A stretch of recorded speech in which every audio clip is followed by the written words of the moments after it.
India is on the move, a nation accelerating towards global economic dominance. With a dynamic mix of innovation, resilience and ambition, the Indian economy is rewriting the playbook, capturing global attention as it races toward a brighter future. And this pivotal moment was brought into sharp focus at the recently concluded 10th edition of the Times Network India Economic Conclave held in New Delhi. For a decade, the India Economic Conclave has been the torchbearer of the nation's economic narrative, tackling the most pressing issues and driving conversations that shape policy and progress.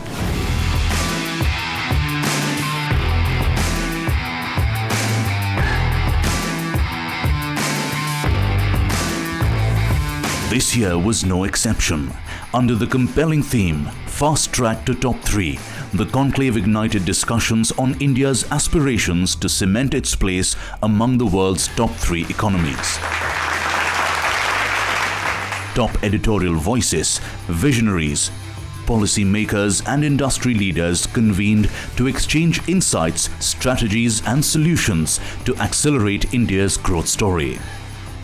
India is on the move, and the India Economic Conclave remains at the heart of the conversation, shaping the road ahead. In this episode, Jim O'Neill elaborates on India's role in economic world order. When you coined BRICS that time, it was all about China, and now it is becoming all about India. Which BRIC nation has surprised you? Which BRIC nation has disappointed you? And which BRIC nation do you think will surprise you going forward? It's not a straightforward question to answer. I would say until 2017, so for 16 years, China was almost a constant positive surprise. And China became so big, as many people around the world have talked about, probably the single biggest economic development anywhere. And if you look at the rate of change of China on the world economy compared with the US over that period, China's was bigger. Incredible. However, since 2017, as many people know, China's had a lot of challenges. Over that period, India is sort of coming into its own. I wouldn't say it surprised me. In fact, looking at my notes and going back, amazingly, India at the end of 24 is doing almost exactly what we thought over 20 years ago, in that it's in the process of becoming bigger than Japan and Germany, which is exactly around the time we thought. A bit quicker with Japan, a bit slower with Germany. And if you look over the next decade, and I think this is very important for people here in India to grasp the opportunity, and it's really important with this title you've chose. This is India's sweet spot. So if India is really going to develop a lot of momentum to be the third largest economy in the world, it has to happen in the next 5 to 10 years. Because after that, the so-called demographic dividend for India starts to fade. In terms of disappointments, no two ways about it. Russia followed by Brazil. And they suffer from the classic, and I wrote about it at the time, they suffer from the classic so-called commodities curse. And one of the very interesting things about the world developing during my lifetime, many countries that have a lot of commodities struggle because they end up being wasteful with those commodities. And you see that in each of those two countries, and sadly, even more so in some ways with South Africa. So the two best are the two biggest, China and India. The necessary conditions which have made United States the largest economy of the world was they constantly innovated, and there was constant innovation which led to productivity. Yeah. China went on the other side. they constantly ensured that they remain the manufacturing hub of the world, and they were able to gain more in terms of prominence in the world. What makes India unique, and what would be the USP of India if you compare that with the history of some other countries who've crossed the $5 trillion hurdle? We will find out, but it goes back to what I deliberately said a few minutes ago. This is India's chance to really demonstrate its uniquity with some of the natural things that in India's favor. What are they? So the first of which, it is the only one of the BRIC countries that has a relatively young, dynamic population. So it still has, for the next 10 to 15 years, the likelihood of a significant further rise in the labor force. Definitely don't have that in China. You've not had that in Russia for 20 years. And Brazil has already started to turn. So that's unique. The only other big so-called emerging country that's close, or there's two. Indonesia, similar, but less people, of course. And actually the beautiful but complicated country, Nigeria. So in that sense, India, in the BRICS, is really unique. The second thing, which actually might be a tactical advantage as we go back into what I call a Trump influence world, a lot of India's growth has been based on domestic demand. Most economists like myself would often say one of India's weaknesses is that it's not as big a share of global trade as other great success stories in Asia. But maybe for the next few years, that's not a negative. Because as we know, or we think we know, Donald Trump is going to probably use tariffs or the threat of tariffs to try and make these countries less important in trade. And I don't think India has that problem. The third thing, which is really a special thing of the moment, and I can never figure out whether it's fortune, it's just luck or deliberate. India wanted to be a friend by everyone in the G7 and by everybody in the BRICS. No one else is in that position. And I think some credit has to go to Modi for that. Whether that's true or not, it is an incredible, fortunate thing in this very, very complicated stage of how the world is at the moment. So I would say all of those things are good. A strange thing is the English language. Obviously, one of India's biggest successes the past 20 years is its role in global services support and export of them. I think the ease in which the English language is used here is definitely a major factor of that. And you don't have that in the other BRICS. And so I think if you combine all of those things together, they're the things that India needs to really exploit more, and probably for more Indian people, because there's obviously a lot of things that India has challenges with as well still.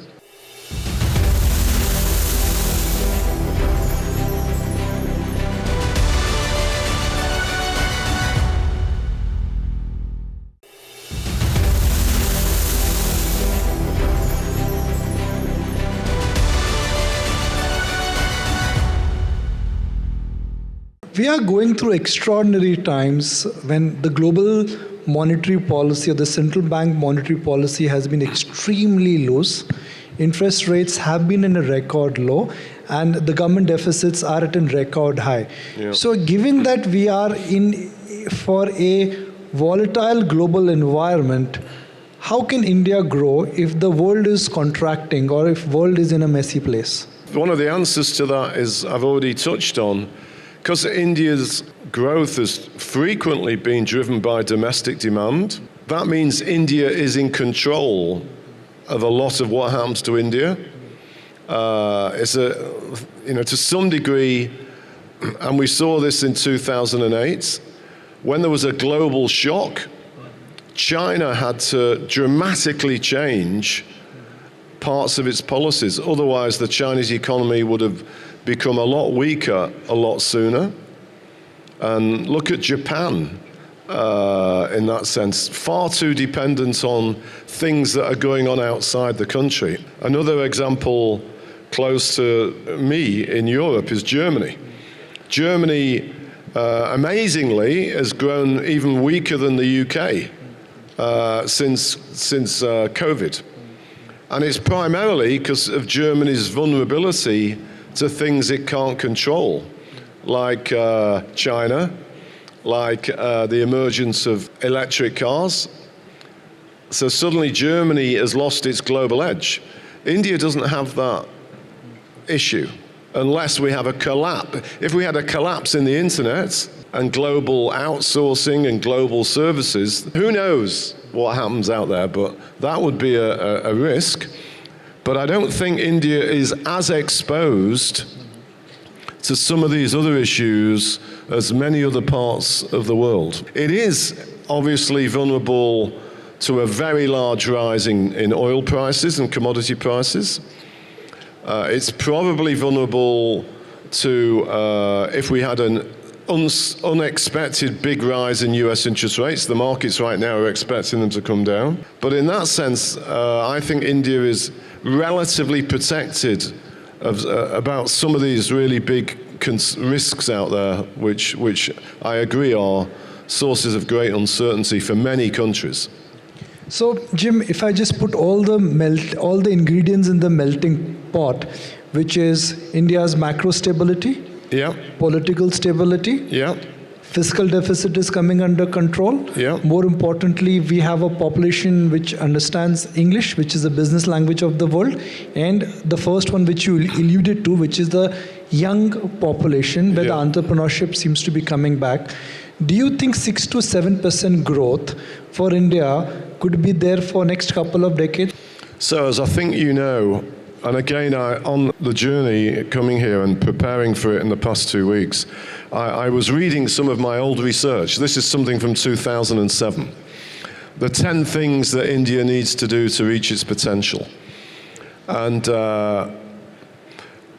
again, as a challenge to you and for any advisors to policymakers, India should be trying to grow by close to 10%. The demographics are so strong that if India could boost some key parts of productivity, it wouldn't be difficult for India to do still the next decade something closer to 10 than 6. And of course, I gather you panels discussed this morning. The flip side of that, if India only grows at 6, the GDP per capita, because you have so many people, won't rise that much. I think today it's about $3,000 a head. So I think India should aspire to actually grow by 8-9%, which it could do based on the kind of things that I've looked at for 30, 40 years. And in that sense, I'd like to see more ambition. One of the encouraging things that I noticed that links to the 10, back in 2007, I think I'm right in saying, India only had one university or tertiary sector institution recognized in the world's top 100. Today it has 7, which is a very positive thing to have happened because you need more of that. And doing that and trying to allow more young people to get more and more diverse skills are the kind of things that are needed to deliver this additional growth, in my opinion. What are your thoughts on the way digital India is now moving? Yeah. The fact that we have UPI, Yeah. we have the backbone which is now backed by Geo broadband. We have programs like Aadhaar, which are centered around identification. So for any country to grow now, productivity gains are coming via AI or digital.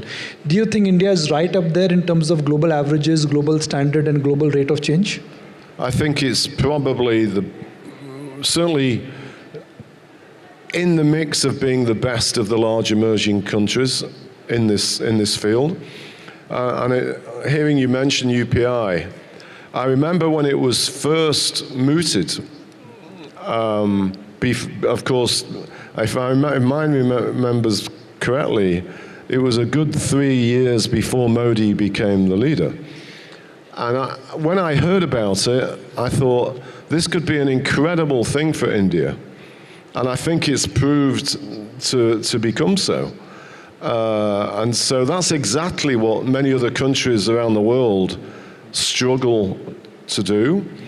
And hats off to the people that pushed that initiative for India. And I think, as you say in your question, that strength is an enormous, I'd call it a tactical, certainly a tactical strength, and maybe a structural strength for the world in which we are emerging in, where, especially with AI, there's going to be more and more of these kind of things going on. So before I change gears and talk about your view on the world, if I summarize your view on India, your view is that we have potential and ability to grow at 6 to 7%, it could be 8 to 9%. We have all the ingredients like you mentioned, and we are digital ready with the dynamism of a young population, why we should really fast track to the top 3 economies in the world. If India is not significantly bigger than Germany and Japan by 2030, I personally would be really worried for India. The next bit should be easy. I'm going to say, I was thinking whether I should say this or not. India should set itself the challenge of being 3 times as big as Japan within another 15 years. Because that's how big the natural advantages are at this point in Japan has dreadful demographics, and it still has poor productivity, and it's very vulnerable to a world that does less trade in goods. So it should be really easy for India to become quite a bit bigger. But if India really wants to get to be really big and more wealthy for more Indian people, it should want to become a lot bigger. And I don't know, become half the size of the US by 2035 or something. Fantastic. So nice to hear that endorsement coming from you, the man who actually saw the potential when he coined the word BRIC. I'm going to change gears and talk about the view of the world now. Yeah. There is a change in regime in the United States. Everyone is saying it's like someone has pressed the reset button again. Do you think Donald Trump will press the reset button again? Does Donald Trump himself know what he's going to do? Like everybody else, I sit and watch and read these things about everybody who thinks they know what Donald Trump's going to do. I'm not sure Donald Trump knows what he's going to do. I think he enjoys the game of dealing with people. A silly example, when I look back on his famous attempt to become a friend of the North Korean leader, he seemed to have no idea what it was he was going to do when he managed to meet him. I noticed with great interest, yesterday I read that he has invited President Xi to his inauguration. I mean, that's quite an imaginative thing to do. We have a world of finance and business that is convinced that relations between the US and China is going to get worse. Maybe it won't. I don't know. And intellectually, it makes it fascinating, but I would not want to be overly confident in predicting that Trump's going to do X, Y, and Z, because I don't think he knows yet. What I would quickly add, I think he's chosen a very, very experienced person in macroeconomics to be his Treasury Secretary. A very important thing that, again, I don't know how it will evolve, is how much Trump is going to trust Scott Bessent or delegate economic issues to Scott. I was asked by a Washington magazine yesterday, interestingly, to write a piece about what did I think of the possibility of a modern version of the so-called Plaza Accord, which is just the very fact I was asked that is interesting. And you can see the conditions for some sort of grand global deal where China agrees to stimulate its consumer, Europe agrees to boost its defense spending, Germany agrees to put more auto plants in the US, and the US then decides we don't need these tariffs because they're all going to buy more US things. So, and that would be an incredibly constructive thing for the world economy. But one other thing to say, it would probably also be very good for equity markets outside the US. Well, Jim, the way you've really summarized the India growth story for us, thank you very much, and thank you for endorsing it with such easy concept and ideas. I've always interacted with you online, but such a pleasure to meet you in person and really talk about the India growth story. Thank you for being part of IC, and such a pleasure to meet you in person. Let's put our hands together for Jim O'Neill, the man who coined BRICS. He feels that India has a long, long way to go. Thank you very much, sir.